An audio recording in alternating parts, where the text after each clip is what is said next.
지편전국어 수능 100일 프로젝트. 자, 오늘은 두 번째 시간으로 품사입니다. 먼저 품사에 대해서 잠깐 살펴볼게요. 품사는 기본적으로 단어에 대한 얘기입니다.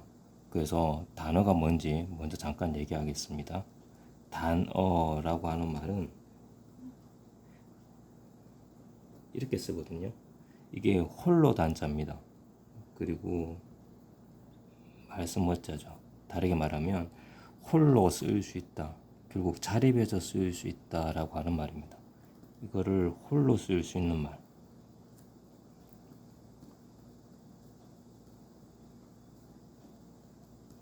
이것을 우리가 단어라고 합니다. 그래서 홀로 쓰일 수 있는 말이나 혹은 홀로 쓰일 수 있는 말 뒤에 붙어서 쉽게 분류할 수 있는 말을 우리가 단어라고 합니다. 이 뒤에 붙는 것, 그리고 쉽게 분리되는 것.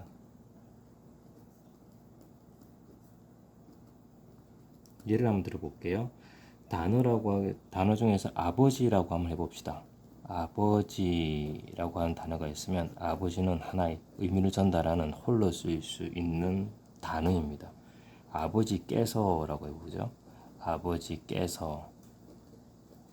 이 또한 단어죠. 이렇게 문법적인 특징을 나타내는 이 단어, 이런 것을 우리가 조사라고 그러는데요. 이러한 조사까지도 단어에 포함됩니다. 단어는 홀로 쓰이면서 사실 글로 띄어쓰기 할 때 따로따로 각자 써줘야 되는 부분들이 있거든요. 그래서 큰 아버지와 큰 아버지는 서로 다른 의미입니다. 큰 아버지라는 단어와 큰 띄우고 아버지라고 하는 단어는 서로 다른 얘기입니다. 큰 아버지라고 하면 아버지의 형이 되겠고요. 큰 아버지라고 하면 아버지가 크다라고 하는, 이렇게 서로 의미가 달라지는 거죠. 자, 그럼 단어에 대해서는 이만큼만 설명을 하고요. 품사에 대해서 한번 설명을 해볼게요. 품사에서 이 품자를 정확하게 기억을 해야 됩니다. 이렇게 씁니다. 우리가 물건을 사러 가서 마트에서 물건을 산다고 가정을 합시다. 물건을 사서 이마트 갔다고 가정을 하죠. 이마트 가서 김밥 재료를 산다고 합시다. 그러면 김밥 재료는 식료품 코너로 갈 겁니다. 그리고 전자제품을 사러 간다 하죠. 그러면 전자제품 코너에 가게 될 겁니다.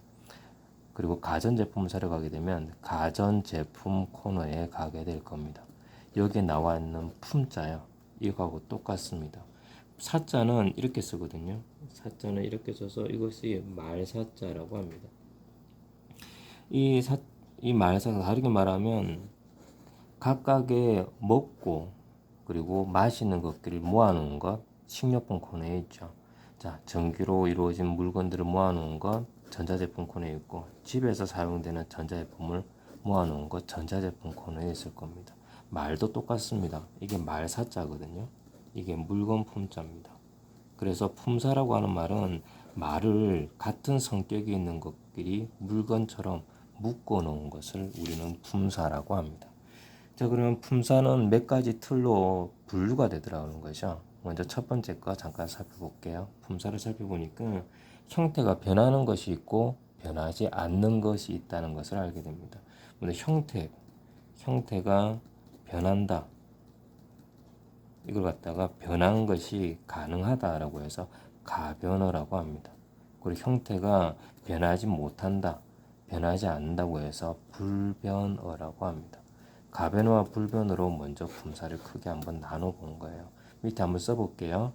자, 그러면 품사는 말을 같은 성질로 구분했더니 크게 변하는 게 가능한 가변어가 있고, 그리고 변하는 게 불가능한 불변어가 있다 라고 하는 것을 알게 된 거죠.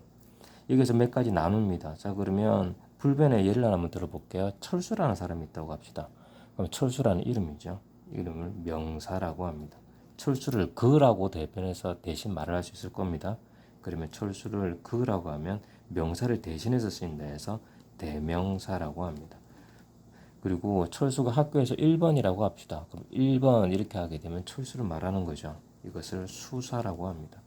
이런 것들은 철수가 아니면 그가 아니면 1번은 이렇게 하면 문장에서 뭐가 될까요? 주어나 목적어가 될 수가 있겠죠. 이것을 우리는 체언이라고 합니다. 자, 그림을 하나 그려볼게요. 이렇게 말의 몸이 되는 것, 이것을 우리는 체언이라고 하죠. 철수를 설명하는 말이 있을 거예요. 이것을 우리는 용언이라고 합니다. 용언은 두 가지 종류가 있습니다. 하나는 철수가 뛰고 있을 수도 있고요. 동작을 나타내는 거예요. 그래서 이 동자를 이렇게 한문으로 쓰면 이렇게 쓰거든요. 움직인다는 얘기입니다. 그 움직임에 대해서 설명하는 거나 아니면 모양, 철수가 잘생겼다, 철수가 키가 크다 이런 모양에 대해서 설명하는 거. 그것을 우리가 형용사라고 그러죠. 그래서 동사와 형용사가 있는데 동사와 형용사는 결국 체언을 설명해 주는 말이 되는 거죠. 오늘 여러분들에게 품사를 하는 이유는 우리가 문장에서 가장 핵심적인 것을 살펴보자는 거죠. 문장의 핵심적인 것은 먼저 주어가 무엇인지를 정확하게 살펴보고 난 다음에 이것에 대한 모양이나 상태나 동작을 나타내는 것이 무엇인가를 살펴보게 되면 문장을 이해하기가 쉽다라고 하는 전제 조건에서 시작된 겁니다. 자, 그러면 문장을 짧게 한번 써볼게요. 철수가 뛴다라고 한번 해보죠.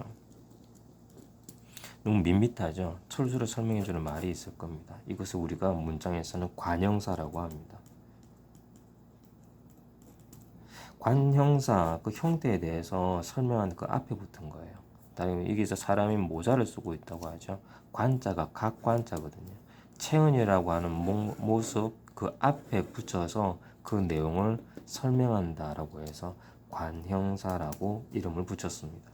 용언에 대해서도 설명하는 부분들이 있겠죠. 그것은 문장에서 부가적으로 쓰이는 거예요. 어찌 보면 체언이 존재하고요. 체언을 꾸며주는 말이 존재하고요. 체언에 대해서 부가적인 설명이 존재하고요. 체언이 어떤 동작이나 상태에 대해서 어떤 동작이나 상태가 있다는 것도 다 설명을 했는데 나머지 동작에 대해서 추가적으로 얘기한다면 좀 부가적인 거죠. 그래서 이것을 부사라고 합니다.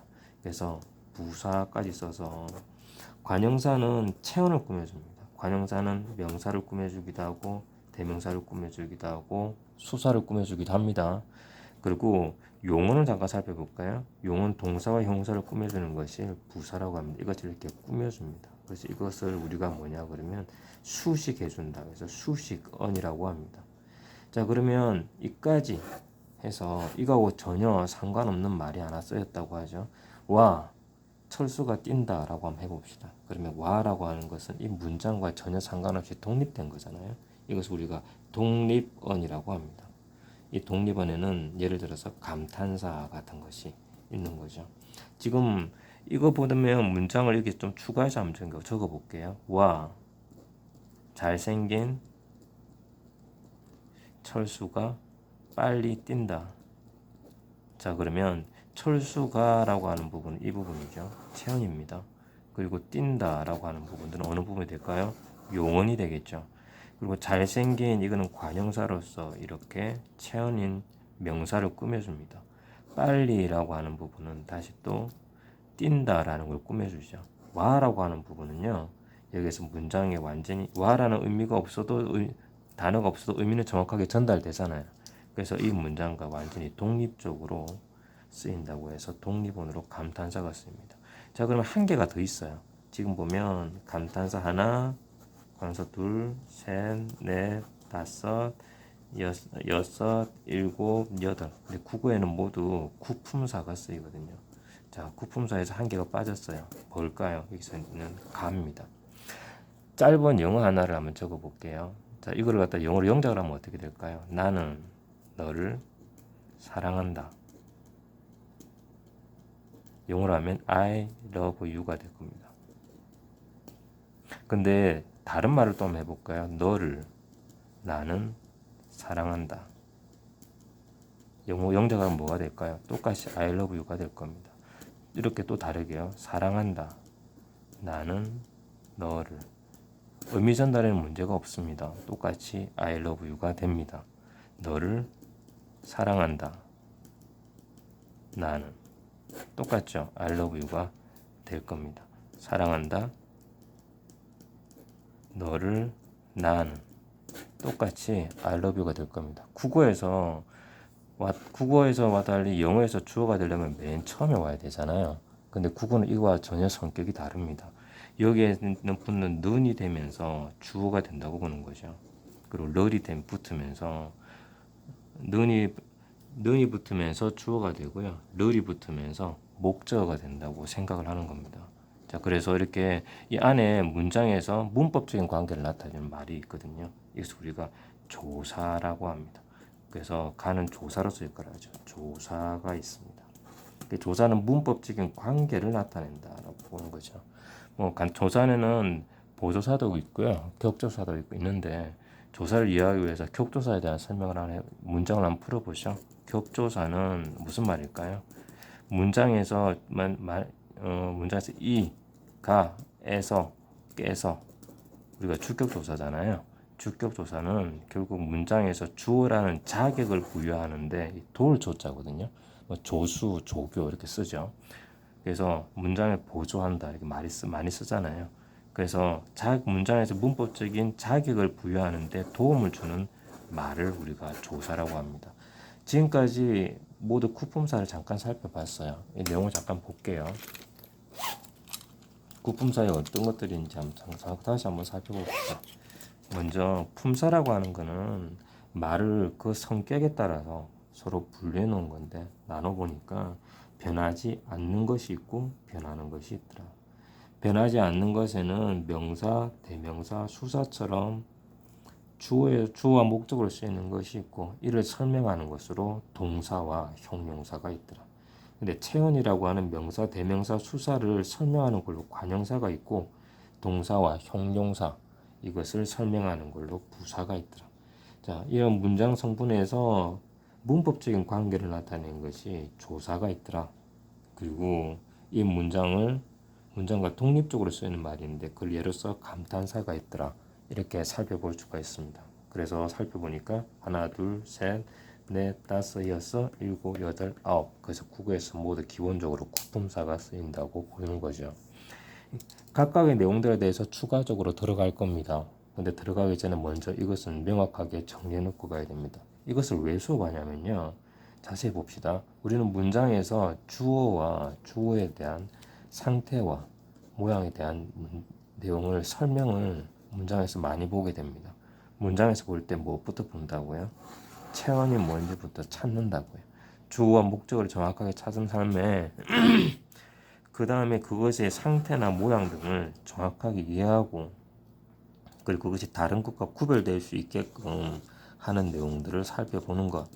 이것이 문장 해석의 기본이기 때문에 품사에 나눠서 문장을 읽을 필요가 있다는 것을 강조하기 위해서 품사에 대한 수업을 하는 겁니다. 저번 수업 시간에는 수사법에 대해서 얘기를 했어요. 문장에 대해서 내용이 나와 있을 때 수사법만으로 풀 수 있는 것들도 있거든요. 이 몸이 죽고 죽어 100번 고쳐주고 백골이 진토되어 넋이라도 있고 없고 임향한 일편 단심이야 가실 줄이 있으랴. 우리 잠깐 살펴보죠. 수사법만으로도 이 문제를 풀 수가 있어요.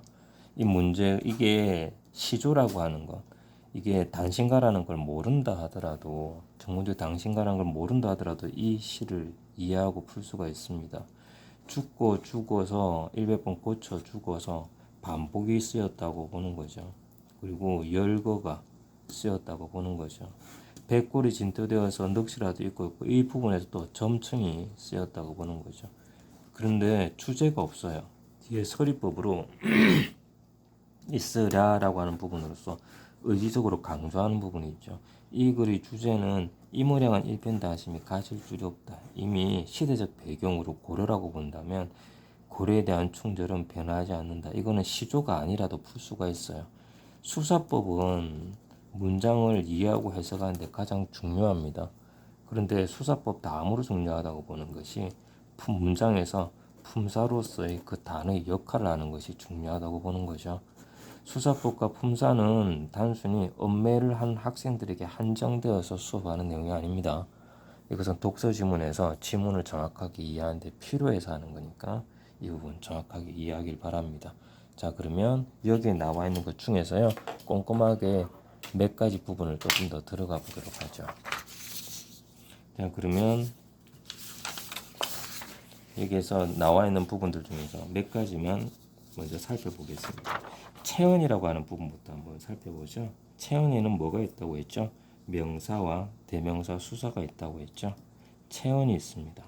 체언에는 명사가 존재해요. 그럼 명사부터 한번 정확하게 한번 알아볼게요. 명사는 사람 또는 사물 또는 장소, 이러한 등등의 이름을 나타내는 단어죠. 명자가 이름 명자거든요. 그래서 명사는 이름을 나타내는 모든 말들을 우리는 명사라고 합니다. 명사는 앞에 말했듯이 관용어의 꾸밈을 받을 수가 있죠. 그리고 들 이래가지고 복수를 나타낼 수 있습니다. 기본적으로 사용하는 범위에 대해서는 보통 명사가 있고요. 그리고 그거 하나만 지니고 있는 고유 명사, 이런 것들이 있죠. 그것에 두루 쓰이는 말이기도 하고요. 특정한 것, 다르게 말하면 다른 것과 구분하기 위해서 쓰이는 말로 고유 명사가 존재합니다. 이 명사가 자립해서 쓰일 때, 그리고 아니면 의존해서 쓰일 때와 자립 명사와 의존 명사가 있죠.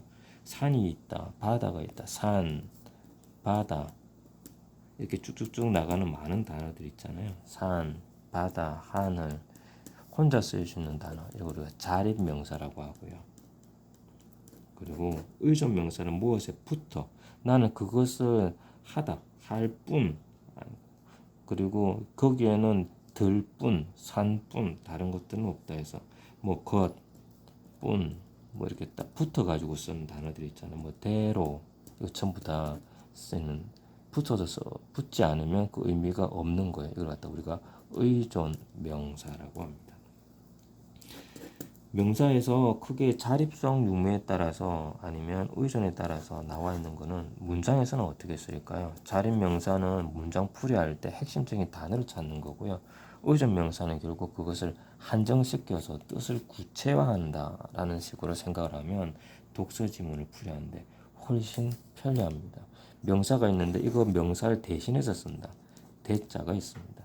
이해관계에 대해서 대신한다는 말을 우리가 대신한 사람을 대리인이라고 하거든요.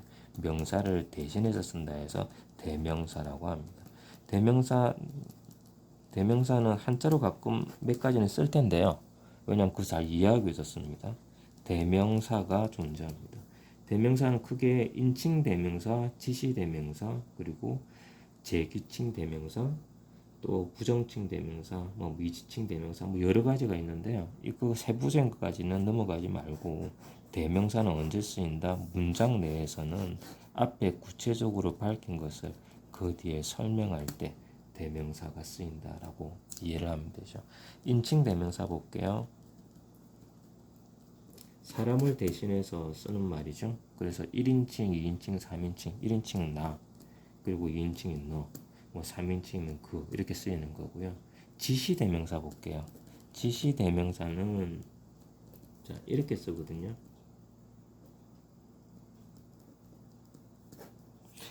가리킨다는 얘기예요. 가리켜서 보게 한다는 얘기예요. 다르게 말하면 사물이나 장소를 가리켜서 보게 해서 실제로 그것에 대해서 이런 말하는 것을 대신하는 거죠. 이것도 있고요. 저것도 있고요. 이것은 물체가 될 거고요. 장소는 여기도 있고 저기도 있고 거기도 있고 이렇게 있을 겁니다. 그리고 문장 안에서 앞에 나온 문장을 다시 가리킬 때 쓰는 걸로 제귀칭 대명사라고 하는데 이거 이제 방금 말했지만 가장 많이 쓰이는 부분입니다. 시는 보통 다른 누구나 이름을 들어보죠. 만약 예를 들어 철수는 그밖에 모른다. 철수는 자기밖에 모른다. 이 자기라고 하는 부분들, 바로 이것은 제기칭 대명사로 쓰는 겁니다. 그리고 부정칭 대명사와 미지칭 대명사가 있는데요. 부정칭 대명사는 아무나 누구나 이렇게 굳이 정해져 있지 않은 거예요. 그래서 부정칭 대명사, 그리고 미지칭 대명사. 미지칭 대명사는 알지 못하는 것에 대해서 얘기를 하는 거죠. 누구나, 어디나, 누구 또는 어디 이런 얘기고요. 부정칭은 아무, 뭐 아니면 무엇 뭐 이렇게 쓰이는 내용들입니다. 자, 여기까지 살펴보면 여러분들이 명사와 대명사를 알 텐데 이건 앞에 나는 문장에서 충분히 알 수 있는 부분들이거든요. 근데 이거 말고 쓰이는 부분들이 있다고요. 자, 조금 더 살펴볼게요. 수사라고 하는 게 있거든요. 수사. 우리가 수학 배우잖아요. 그래서 셀 수 있다는 거예요. 셀 수 있는 말에 대한 겁니다. 수사는 양수사와 서수사가 있다. 이 정도까지만 이해를 하면 충분할 것 같습니다. 그러면 체언은 했고요. 한 개 더 하죠. 한 개 더해서 우리가 이 문제에서 문장 간의 이제 용언에 대해서 추가적으로 설명을 할 텐데 앞에 우리 나눴듯이 불변어와 가변어 중에서 가변어에 공부할 거 훨씬 많거든요. 그렇기 때문에 불변어 안에서 먼저 끝내게 하기 위해서 관계언에 대해서 한번 설명을 해볼게요. 관계언 한번 살펴볼게요. 관계언은 주로 체언 뒤에 붙어서 문법적 관계를 나타내는 것을 우리가 관계언이라고 합니다. 그리고 국어에서의 관계언은 대표적으로 조사라고 하는 게 있죠. 조사는 일단 기본적으로 홀로 쓰이지 못하지만 앞말에서 쉽게 분류할 수가 있어요. 그가, 그녀가. 자, 홀로 쓰일 수는 없어요. 그 띄우고 가 해서 홀로 쓰일 수는 없어요. 그런데 문장에서 쉽게 분리가 가능하다라고 하는 특징을 지니고 있습니다. 그리고 여러 개의 조사가 한꺼번에 결합해서 쓰이기도 하죠. 뭐 그곳에서만이라고 하죠. 그곳에서만이라고 하게 되면 그곳이 있습니다. 그리고 에서가 있어요. 그리고 만이 있고요. 이가 있죠. 그런데 이것을 다 한꺼번에 붙어서 쓸 수 있다. 이것이 이제 우리가 일반적인 조사의 특징인데요. 이 조사에서 뭐 약간 예외적인 게 하나 있어요. 뭐냐, 뭐 이다라고 하는 게 있거든요. 이다라고 하는 거는 실질적으로 서술격 조사인데 이것은 이다, 이구, 뭐 이구나 뭐 여러 가지가 있잖아요. 그래서 이것 빼고는 말 그대로 관계는 전부 다 관계에서 조사는 전부 다 어떤 내용일까요? 불변하다. 이건 알고 있길 바랍니다. 격조사는 문법적인 자격을 갖추게 하는 걸로 문장에서 우리가 주어가 쓰인다면 주격조사, 서술어가 쓰인다면 서술격조사, 목격격조사, 복격조사, 관계조사, 부사격조사, 허격조사 뭐 여러 가지가 있겠죠. 그거는 여기서 여러분들이 많은 지문을 통해서 쉽게 살펴볼 수 있는 내용이라 생각을 합니다. 자, 그러면 여기서 보조사라고 하는 것들도 있거든요. 보조사는 앞말에 특별한 의미를 더해주는 것을 우리가 말할 때 보조사라고 합니다. 그래서 그는 춤을 잘 추는데 노래는 못한다. 이렇게 말을 하면 그는 춤은 잘 추는데 노래는 못한다. 자, 여기서는 는 나오는 부분 있잖아요. 이 부분은 뭐가 말할까요? 그는 춤은 잘 추는데 노래는 못한다. 이거는 대조하거나 아니면 비교할 때 쓰이는 얘기입니다. 뭐만, 뭐도, 뭐요, 뭐뿐 이것도 전부 다 뭘까요? 이러한 내용들은 전부 다 보조사로 쓰이는 거죠. 이것 이외에도 많이 있거든요. 사실 접속조사도 있어요. 접속조사는 두 개 이상의 문장, 단어를 같은 자격으로 이어주는 것을 접속조사라고 합니다. 그래서 나는 시와 소설을 좋아한다. 나는 사과와 빵을 좋아한다. 전부 다 뭘까요? 똑같은 라인에서 이어주는 문장이죠. 이런 것을 우리가 접속조사라고 합니다. 자, 이까지 살펴보면 우리가 몇 가지를 살펴봤거든요. 체언에서 있잖아요. 앞에 관계언, 앞에 관형사 이런 부분 빼고요. 먼저 체언에서 명사와 대명사, 체언에서 명사와 그리고 대명사 그리고 수사를 살펴봤고요. 그리고 또 하나는 이게 문장에서 한 말을 문장에서 문법적 관계를 나타내는 조사를 살펴봤어요. 그럼 뭘 살펴본 걸까요? 체언에서 명사, 대명사, 수사, 조사를 살펴봤다고요. 자, 그리고 난 다음엔 이제 또 다른 걸로 넘어갑시다. 다른 걸로 넘어가면 훨씬 더 이해하기가 쉬울 겁니다.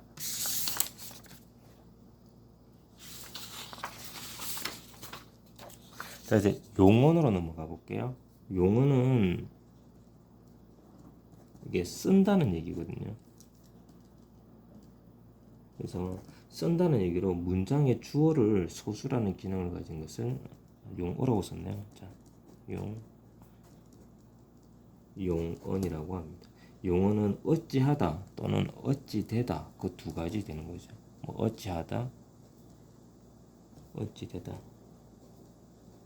그래서 이 상태를 살펴보니까 안에 있는 내용에서 동작이나 아니면 작용을 나타내는 것을 우리가 동사라고 하고, 그래서 용언 안에는 동사가 있고 또 안에는 성질이나 상태를 나타내는 것을 우리가 형용사라고 합니다.